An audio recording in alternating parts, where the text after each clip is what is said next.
This is Oft Off Topic, a show where two men with the attention spans of a squirrel try and fail to stay on topic with today's subject. Where will their oral meanderings take us? Well, stick around and listen, because today's Oft Off Topic is... Howard the Duck. The character, the comic, and the movie. Nate, what do you know about Howard the Duck? The comic, the character, and the movie? I know he exists. He was big back in the day. I remember seeing the movie. I remember duck boobs. I remember some of the comics. I remember when I used to frequent comic shops, I would often see Howard the Duck comic on there. And I'd be like, oh, look. And I'd go and look at it, and then I'd put it down and pick up my X-Men comic. Yeah, you'd look at it, and the guy would be like, hey, that's $20 because that's from 77. And you'd be like, oh, never mind. Yep. I remember that. I remember seeing it too and be like, hey, that looks like it would be fun, but never actually reading it. The few runs I was like, I have well over 3,000 comics. Yeah, I haven't collected comics in, at this point, 20 years. I was 90s is when I was doing all this. And I think they had some, I'm pretty sure they said they had some Howard Duck comics back then.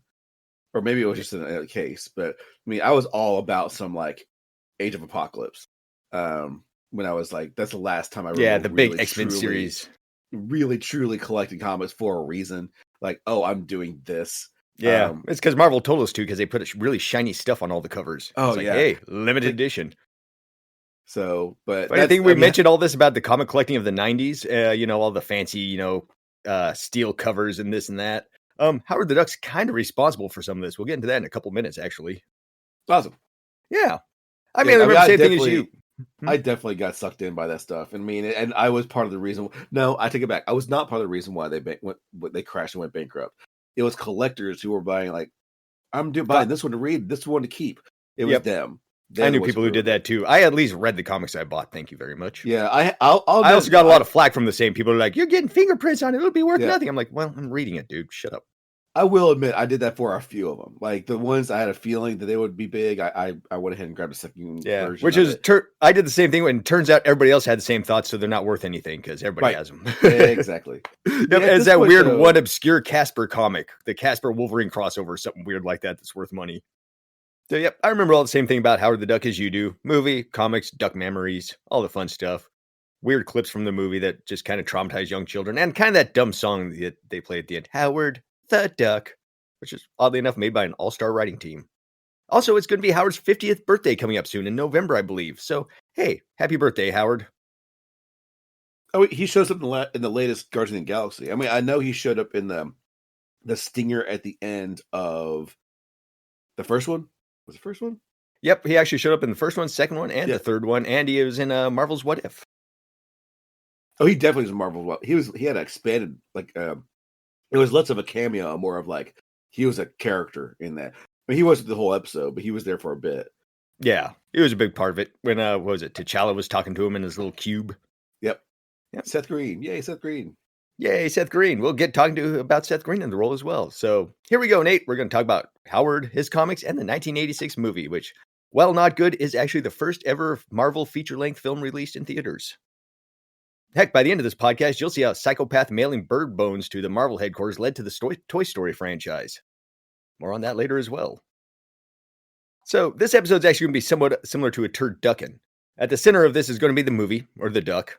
And then surrounding this duck will be the production story behind the movie, or the chicken, as it were. And finally, the comic books in the story will be the turkey that surrounds everything. Got it? Maybe I'm just hungry. I don't know. First, to touch on Howard and his comic book origins. He was created by the original Gerber baby, Steve Gerber, back in 1973, and first appeared in the series Man-Thing, who is not quite a man and not quite a thing, but boy howdy do those who know fear burn at his touch. Howard the Duck was basically a side character that just popped up randomly and was a wisecracking detective duck. He hung around for a few years in the series until Marvel editors reared their monstrous head and said, hey, we're not really a fan of this comedic duck being in this horror series. This is a horror series. Scrap the duck. So, Steve Gerber, disappointed, did it though. And in one issue, they literally just have Man-Thing and some barbarian walking along with Howard, and Howard just falls off cliff, and that's the end of him. They just look down and like, well, he's dead, bye. And they never spoke about him again. However, it turns out readers were not very happy about this. They really liked Howard. They liked the fact that he offset that horror, and he had some nice wisecracks, and he was a well-written character in the series. So an angry letter writing petition started, with one fan even sending duck bones through the mail to the editors to make their point. And apparently that worked. Well, probably not the intimidation part, but seeing there was a lot of money to be had, Marvel was all on board to get Howard back into the story. Moral of this story, mail bones to editors if they cancel stuff you don't like. Maybe it'll work. Maybe it'll work with HBO or Netflix. They cancel something, mail them bones. See what happens. Don't tell them I told you to do it. Right. Yep. Well, that was also back in the day when writing letters meant something. Yeah. Nowadays, people just go on Facebook and complain instead, which nobody cares about there. Well, nobody cares about it until it gets big enough. Yeah, true. So with dollar signs in their eyes, Marvel goes back to Steve Gerber and says, "Hey, Steve, baby, you want to go from being a freelance writer to a full-time Marvel talent under contract writing Howard the Duck?" Steve said, "Of course I do. That's good money. That's job stability. Of course I want to get a contract and work for you, Marvel." So he goes from freelancer to full-time and starts writing Howard the Duck #1 in 1976. This contract thing is going to be important later, too, by the way. We're building a story. I take it he didn't read the whole contract. He did not read the whole contract. And yeah, it kind of bites him in the butt. 1976's Howard the Duck issue #1 was a massive success, selling out almost instantly in comic stores, and at the time was a best-selling #1 issue of a comic not based on a movie. Apparently, the only series that was selling nearly as good of them in the late 70s was Star Wars when it came out in about like 79 comics books. So Howard the Duck, extremely popular in the late 70s. Also, what helped the popularity was the scarcity of it. The fact Marvel didn't anticipate how popular he would be, they only printed 275,000 copies, and neither did the money-grubbling collectors that were out to make a buck. There's a story about a comic store owner in Cleveland deducted that the Howard the Duck #1 would be super popular in Cleveland because that's where it took place. So he followed around the comic delivery truck to each store and immediately bought out their entire stock, and netting him around 900 copies to sell at his own store. Which wasn't a bad idea because by the end of the first year, the comic was selling for an average of $12.50 with a high of $25 in some places. And that's not bad since it was a 25-cent cover price. And a lot of people say that this might be where the whole collecting and gouging thing started too.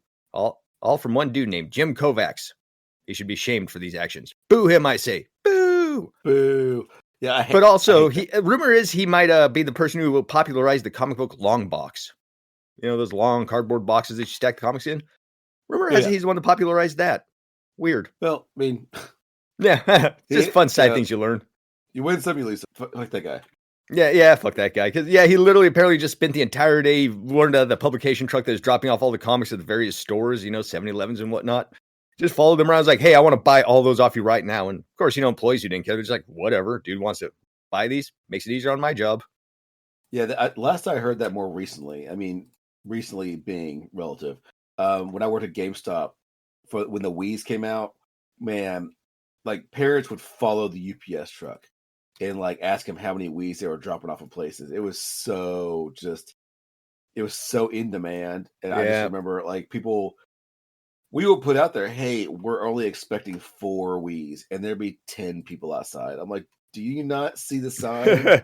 We put these signs up to warn you. Like, and then first 4 people come up, they buy them, and it's like, sorry, like as the sign said, we only have number 5 is like, well, we had no way of knowing. It's like, well, there was a sign on the window, and they would always get mad. It's like, dude, I mean, GameStop was loving it though. It's like they were, because they'd probably buy stuff while they were waiting too. The occasional soda or other game. Well, that the GameStop loved it just because it was profits. Like selling those Wii, they got a cut of that, and so they were just like making money hand over fist, which actually screwed them later because them selling those Wii's like that was messing with the metrics. Because once the Wii's kind of fell out of fashion and it wasn't in demand anymore, according to the graph, it was the line was going up in 2019 or whatever it was. Maybe it was 2018. Is what up, and then all of a sudden it crashed. No, I'm not going back far enough, am I? No, 2014 or something. We're thinking Jesus maybe. Christ. 2009 maybe, because I thought there was a 9 on there. I'm gonna do it. I try to avoid doing Google, but let me see. Nintendo was released in 2006 in North America. 2006. Yep. So November it must 19th. be. Yeah. Okay. 2006. Man, I can't believe it's been so long since I worked at GameStop. I forget sometimes. So, so 2006, and even going into the next year, like, dude, by God, profits were amazing. So it must have been 2006.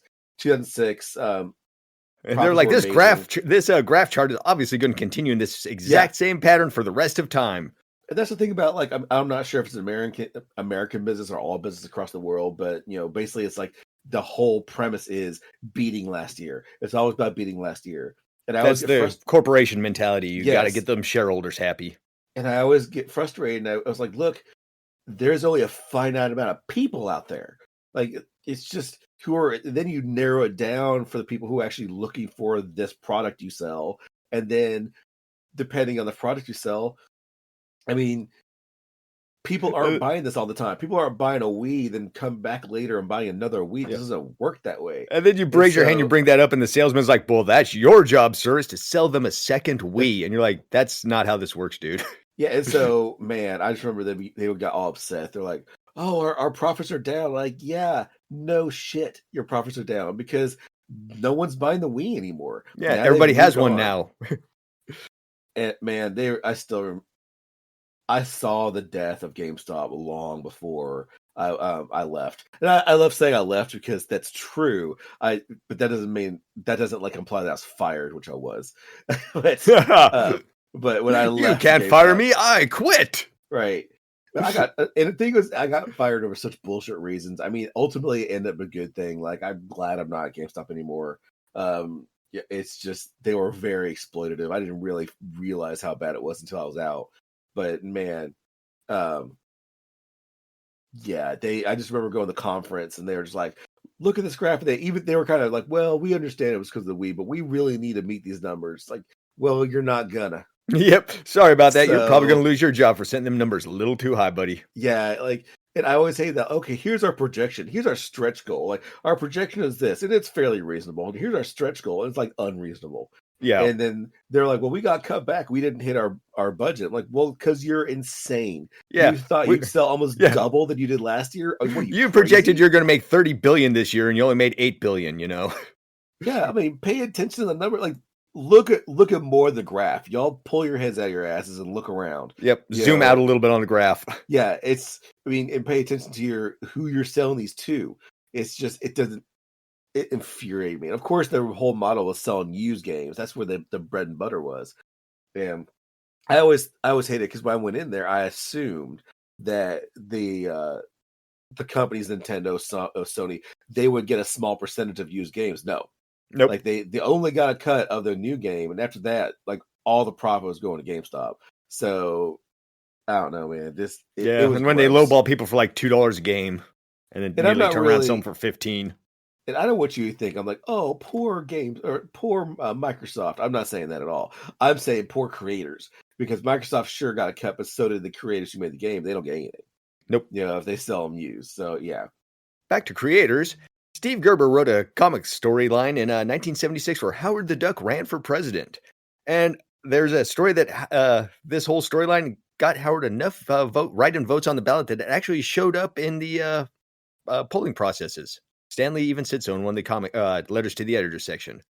However, some research shows that that's actually kind of a lie. Turns out Stanley might be a little bit of a fibber, Nate. So yeah, it's just something Marvel threw it out there for exposure. There's no evidence Howard the Duck got enough write-in votes to make it on the polls. But I do assume that people did actually write in for him. At least a few did. Yeah, and I mean, I say awesome. I just ironically awesome because, as someone who enjoys a good laugh and who's a nerd, I like the idea of like, oh, Howard the Duck on your ballot. But then it's like these people who are voting Howard the Duck on their ballot, then like the other person wins, like the person no one wanted to win. It's just like, oh, wow. I guess lay whoops. Maybe my vote would have counted this time. Yeah, this monster won by only a few votes, and like you threw your vote away. Yeah, that'd probably be how it'll work out someday. Yeah, I gave a friend of mine a lot of guff. I don't try to leave this vague. They voted for a third party, and they stood by that vote of the third party. And we should live in a world where your vote for that third party should count. Yes. you should be able to vote your conscience. But that being said, the other two first and second parties, one of them's gonna win. Your third party, they're just not gonna. There's not. You know, Yeah, the Electoral College kind of takes care of that. Yeah, like that third party you're voting for isn't even on all the ballots of the other states. So don't do it. And so then the only way third party seems to win is on the local level, like up to governors, maybe if you're lucky. Right. And so then so if that person would have had to vote for a 1 or 2, they would have voted for 1 and not 2. Well, 2 won. And so I would tell her, she's like, oh, I voted for this third party. I'm like, oh, so you meant you voted for the second party? She's like, no, I voted the third party. I'm like, yeah, but your vote actually helped the third party. She gets so mad. Just like King and Kodos said way back in the day, I'll vote third party. Sure, throw your vote away. Ha ha ha ha ha. Simpsons reference. King Kodos running for president. Pause. Lay pause. Okay. Are you there? Yes.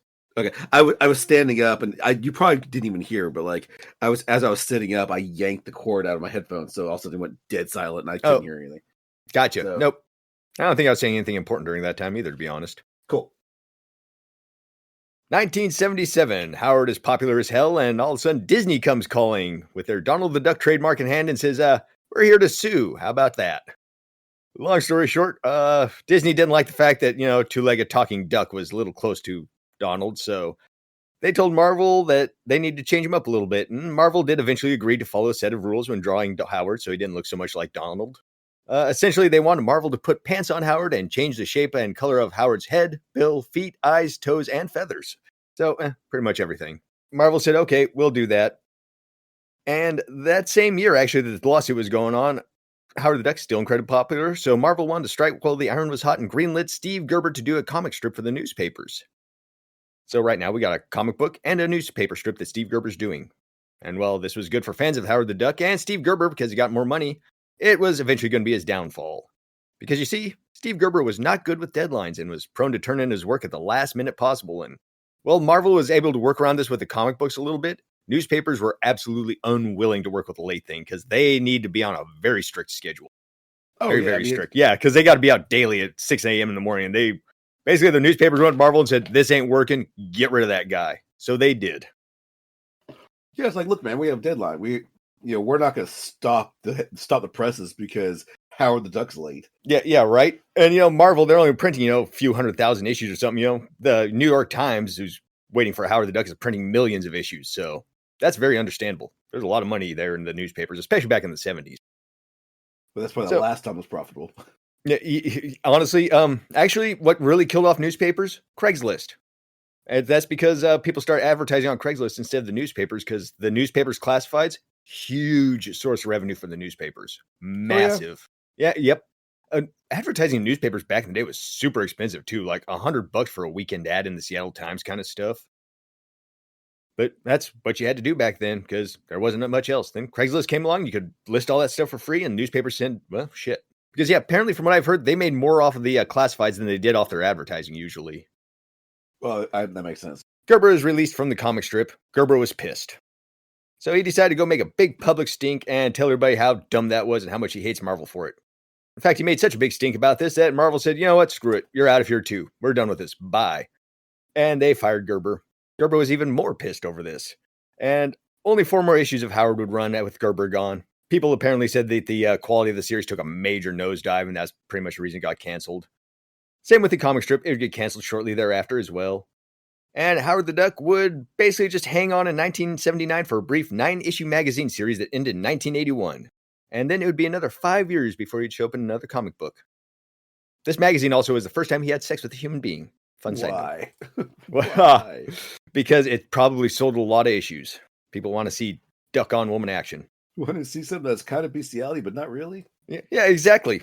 I mean, going back to that John Waters episode, people were going up there to see, educational sex films of people giving birth. So, I mean, I guess it's something. Hey, got to see something, I guess. Well, all this was going on. You know who became a huge fan of Howard the Duck, Nate? The one and only master of the midichlorians, George Lucas. He was a huge fan of the character in the comics, and he loved the humor. He just loved the whole aesthetic of it. And he read all the comics, big fan, got Carrie Fisher and Mark Hamill into it. and thought to himself, this would do excellent as a movie. I would love to take this character and make it into a movie. In fact, after he was done doing Star Wars, George Lucas had 2 movie ideas he wanted to work on. One was the Howard the Duck movie. The other one was a movie about an archaeologist who finds the Ark of the Covenant. Sound familiar? Yep. He was down to 2 choices, Howard the Duck or Indiana Jones. Want to know which one he picked first? The world will never know. Yeah. Actually, he picked Howard the Duck first and wanted to do Howard the Duck before Indiana Jones. So he went to Marvel and said, hey, I want to get the rights to Howard the Duck. And they said, we already sold those to somebody, buddy. Sorry. Turns out Marvel, in kind of a dumb way, because, they didn't really know their licenses were really primed for movies back then. They packaged up a bunch of characters and sold them to Universal Studios, who's going to make a series of made-for-TV movies and TV shows. This package of characters was Howard the Duck, Thor, Hulk, Miss Marvel, Power Man, Iron Fist, Doctor Strange, Submariner, Captain America, and the Human Torch. The only movies that came out of this were the made-for-TV movies that you remember from the 70s that were just god-awful. You can find clips of them on YouTube that are just bad. And the only thing that really actually made it out of this whole package deal was the Incredible Hulk TV series with Bill Bixby and Lou Ferrigno back in the day.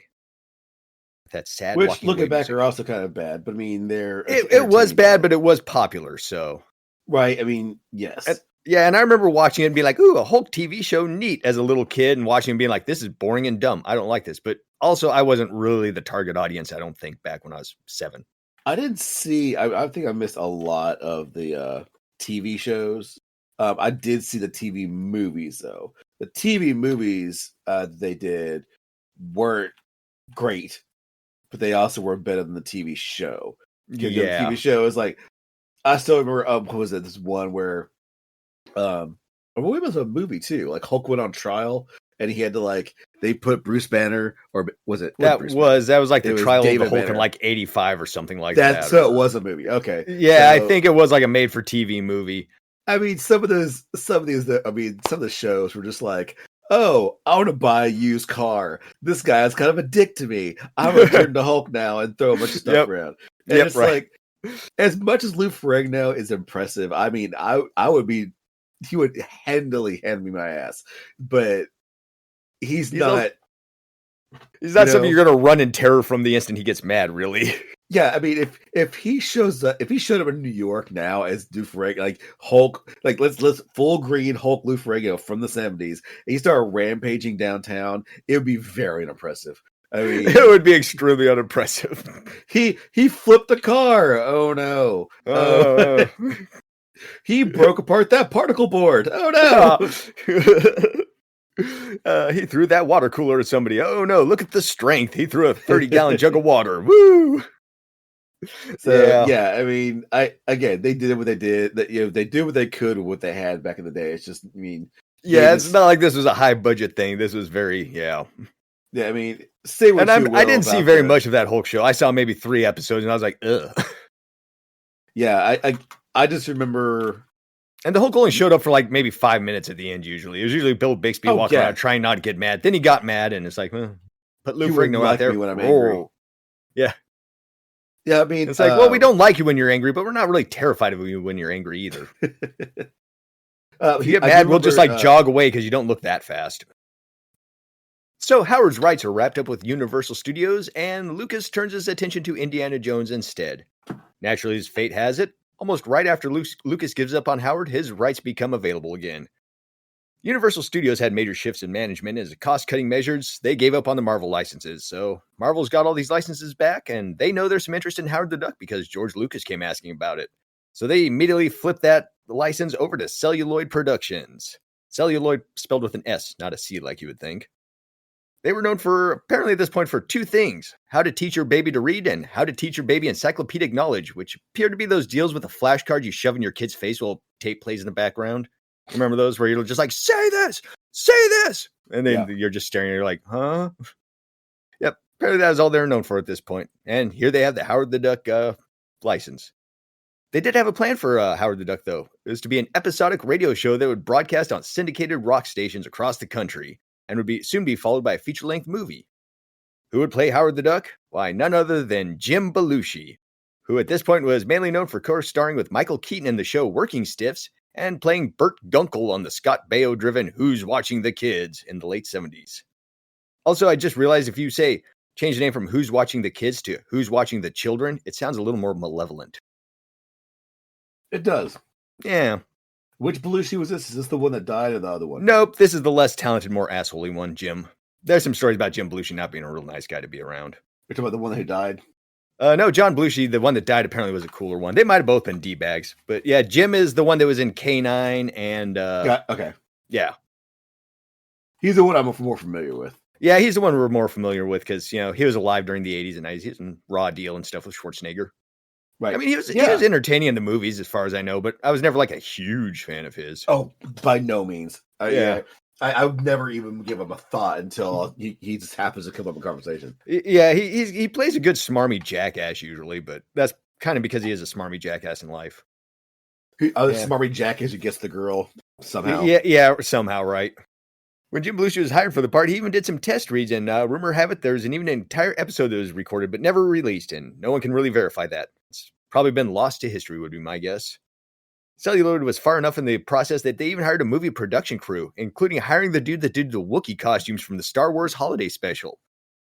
His plans were to actually make Howard the Duck a full puppet. Actually, no person in a costume, no real animatronics, just more of a puppet, kind of like wandering around. Closer to like E.T. sort of thing. Yeah. That's pretty like risky for especially back then. I mean, I know it's not like, in the time we're not like, but it's only the 70s or whatever.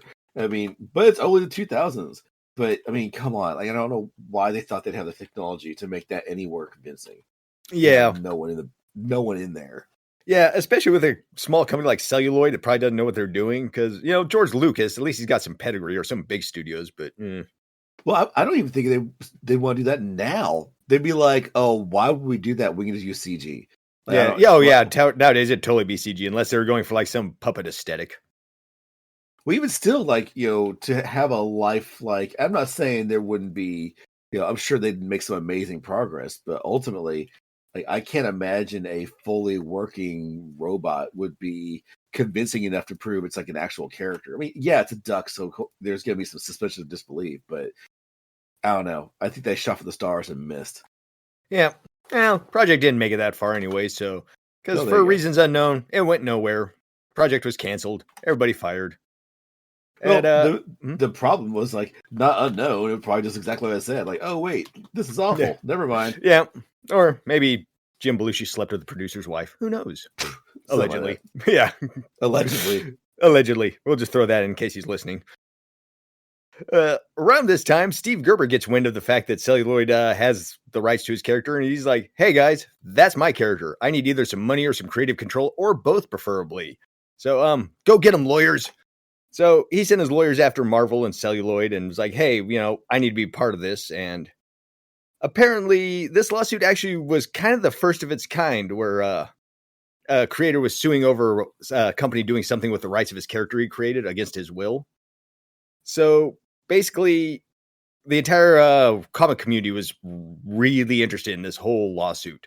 In fact, to the point where the comic creator community also chipped in, and there is a group of artists came together to create the Foog, Friends of Old Gerber, and they sold art prints to help with his legal fees to fight against Marvel and get the right, get some control over his character. And even legendary Jack Kirby did a comic series called Destroyer Duck with Gerber as part of a special lawsuit benefit edition. And so everybody's rallying around Gerber. Pretty cool. Also, one kind of fun thing, how Jack Kirby knows Gerber? They were working on Thundar the Barbarian back in the early 80s together, a show which Gerber actually created. The creator of Howard the Duck created Thundar the Barbarian. Huh. Yeah. Want to tie it around even more? Thundar the Barbarian was done by Ruby Spears Studios, the same guys who did the Mr. T cartoon we talked about in the Mr. T episodes. We loop it around even more. So, yeah. But, yeah, kind of interesting. Jack Kirby and Steve Gerber were in Thundar the Barbarian. However, this lawsuit would go nowhere. Gerber would lose it for a couple of reasons. The main reason, he actually did not hold any legal rights to Howard the Duck. That contract we talked about earlier that he did not read so well, yeah. When he became a full-time comic book writer for Marvel, he signed over the rights to Howard the Duck over to Marvel. Marvel was like, hey, see this contract? We own the rights. And also another thing is Gerber might have been able to pull it out in the end, But also, Marvel's got a lot more money to throw at lawyers, and Steve Gerber's lawyer bills are reaching about 150 grand at this point when he gave up. And the comic book benefit only raised about 30,000 for him. So Gerber couldn't afford to keep it up in court and basically just had to be like, well, fine, you win, whatever, walk away. Even more pissed. However, because he did make a big stink, Marvel did give him a pittance to shut up and go away. They're like, here, take this money and just leave us alone.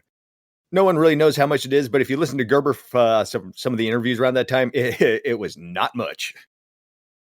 Well, they probably just gave him enough to cover his lawyer bills. I mean, I would assume. Yeah, somebody said that I saw some dude theorizing that in the end, maybe Gerber walked away with 10 grand in his pocket out of everything after all his bills and everything were paid. If he's lucky, which, Right. Let this be a lesson to you guys. Always read your contract. Yep, always read your contract. If you're not sure, it's worth it to pay a lawyer to look it over too, because it might be expensive, but they know what they're doing. I mean, just for all the artists out there, if you're an artist and someone wants you to work with them, read the contract. Because, I mean, no, for like Disney, for instance, this might have changed, but this is back in the day when I was going to animation school. It was very widely known that if you work for Disney, then they owned anything you did while you worked for them. Even every little doodle you would do, even if you just like doodle on a napkin during your lunch break, I think they own that. Exactly. They own that too. So just, while you're working working for them, if you have a character in mind, you do not share that with anybody until you leave. Right. So yeah, that's basically the gist of it. Yep. Yeah, Disney is not a great company to work for at times, unless you're like an A-list celebrity or something. Yeah, if you're like a grunt, it's just like, okay, just... Yep, you're just thrown into the grinding machine. Speaking of a man that knows about the grinding machine, Steve Gerber. It's 1982, and he's out of the picture on everything. Celluloid has given up the rights to Howard the Duck, so they're available again. And who should show up? George Lucas, who just got done wrapping up Last Jedi and Temple of Doom. And now he needs another project to work on. You mean Return of the Jedi? Yeah, what'd I say? Last Jedi. Oh, Last Jedi. Yes, I did. My bad.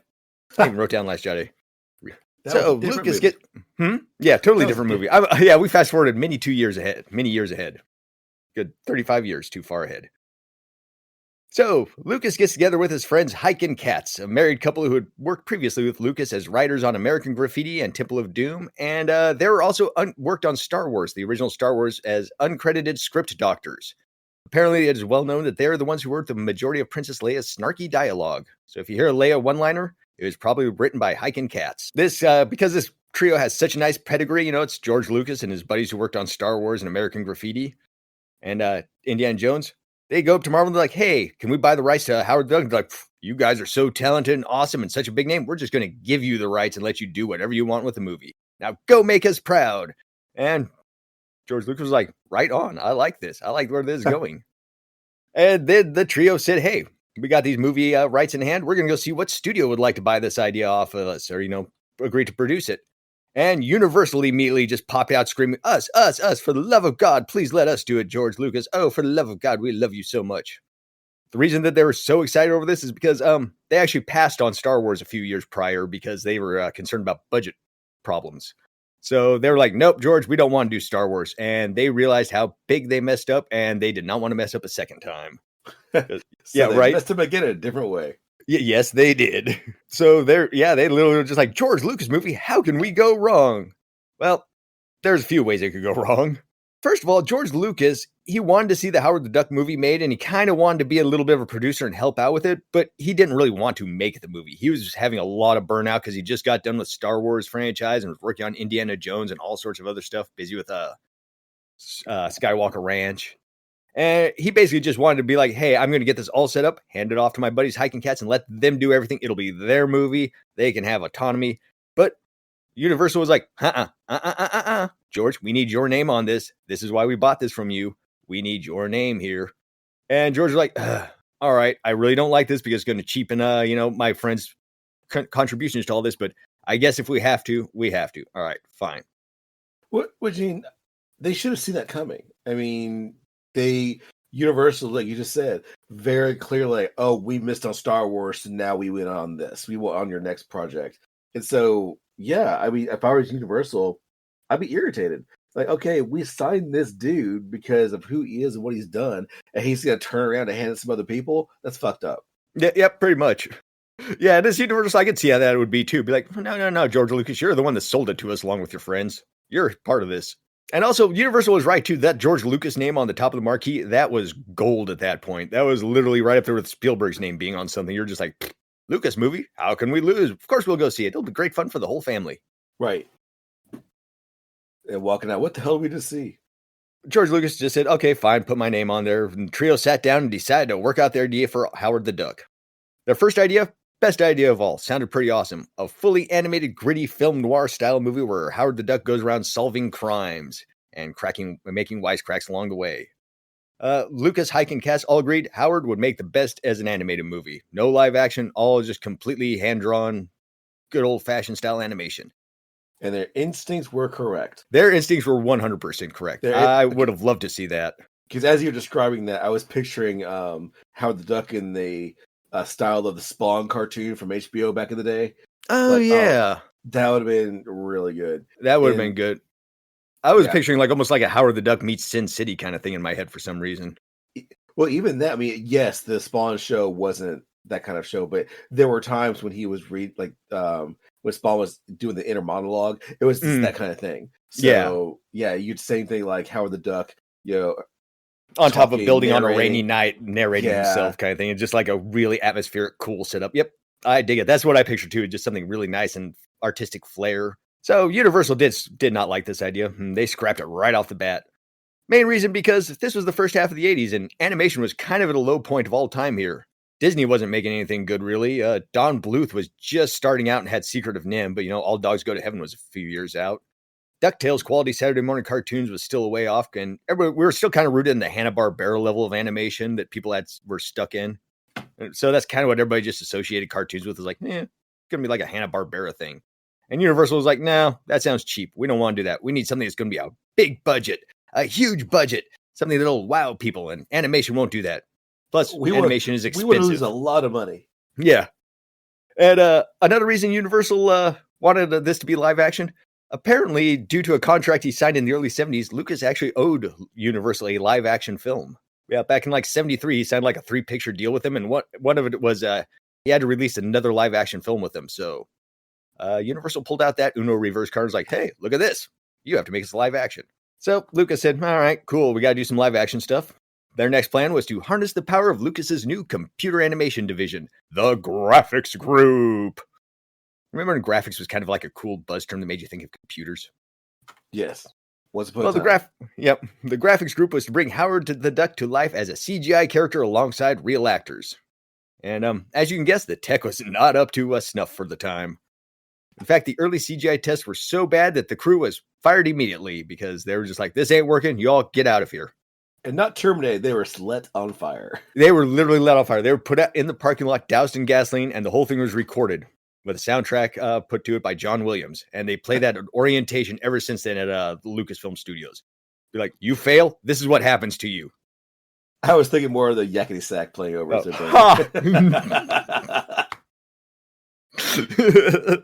As people are just running around the parking lot on fire. As they're rising, the flames will spit up. Yeah, if you wanted a level of example of what CGI was doing back then, you can check out the young Sherlock Holmes for the stained glass night scene. It was really cool for the time, but definitely not something you want to base a whole movie character around. And literally that scene's 30 seconds or something like that. Not something you want to do a whole movie with. Finally, their last idea was to call upon industrial light and magic and do the old-fashioned puppet up close and an actor in a costume route for faraway shots, something they were quite familiar with after doing all them Ewoks from Return of the Jedi. Industrial Light and Magic shows up and they're like, all right, cool, we'll get working on a puppet. Story-wise, even though it was going to be like the puppet and live-action people, they still wanted to stick with the gritty film noir style that they were talking about with the cartoon, and they actually wanted to shoot it in Hawaii and have it as Howard already established in the world as a, crime-solving duck. Duck World wasn't going to be a thing because, well, Duck World was actually something that came along later in the comic series. So people who like Lucas, who was a fan of the original run of comics, Duck World wasn't really in their lexicon. So they're just like, hey, it's going to be like the comics. Howard's just going to be on Earth. People are going to accept it as an established character and make it good that way. And a side note, the producer, Hike, he admitted that they picked Hawaii just because they wanted to go to Hawaii for a vacation and shoot there and it'd be fun. So the movie was set in Hawaii? It was supposed to be set in Hawaii, or they wanted to go shoot it in Hawaii. But the actual movie takes place in Cleveland. Yeah. Okay. They never actually shot it in Hawaii, though, so... Okay. Yeah, Universal did not okay the money for them to fly out to Hawaii. They're like, no, you stay in California. Yeah. Universal wasn't big on the idea of the film noir aspect either. What they wanted was a big budget, special effects laden comedy adventure romp with a big action finish. Basically, they wanted to recreate Ghostbusters, which came out a few years earlier and blew up massively.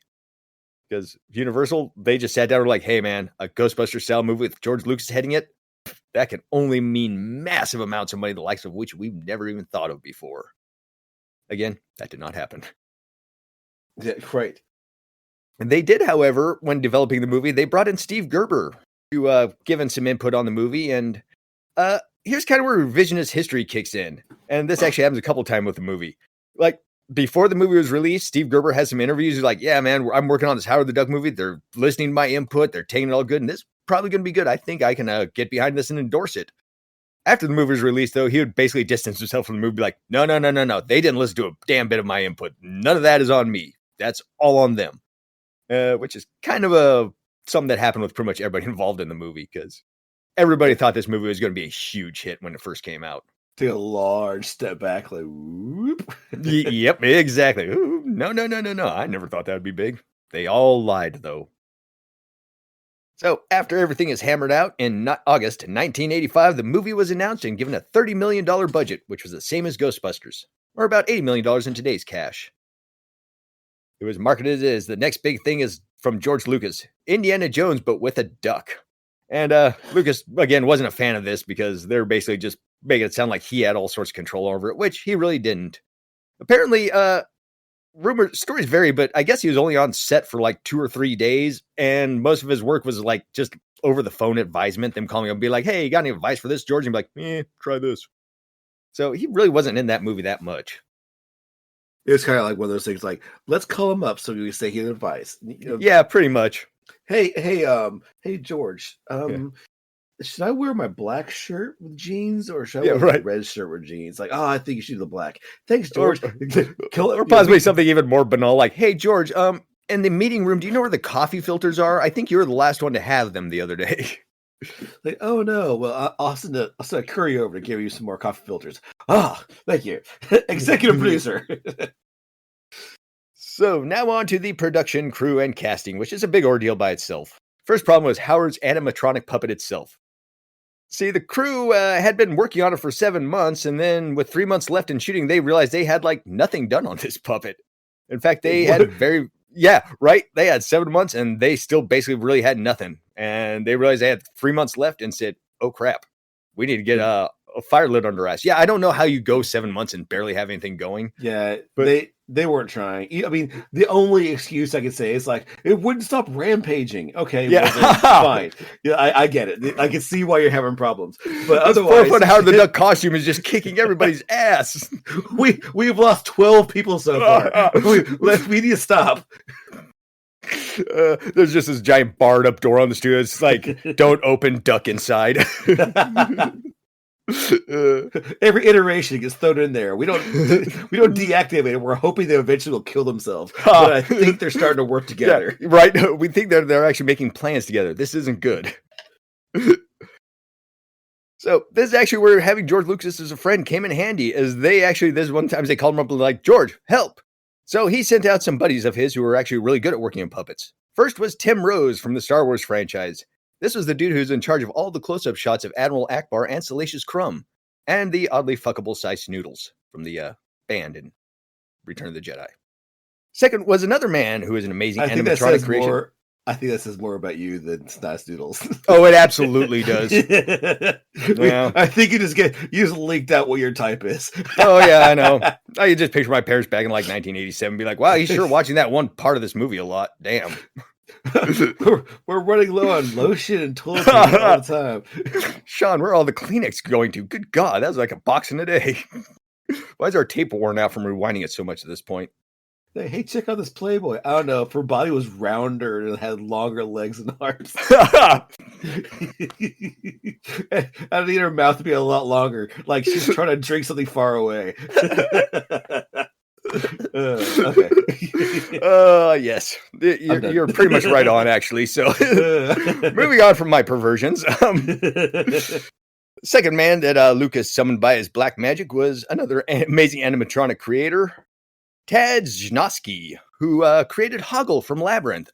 Pretty awesome character overall. Oh, damn. That's actually a good.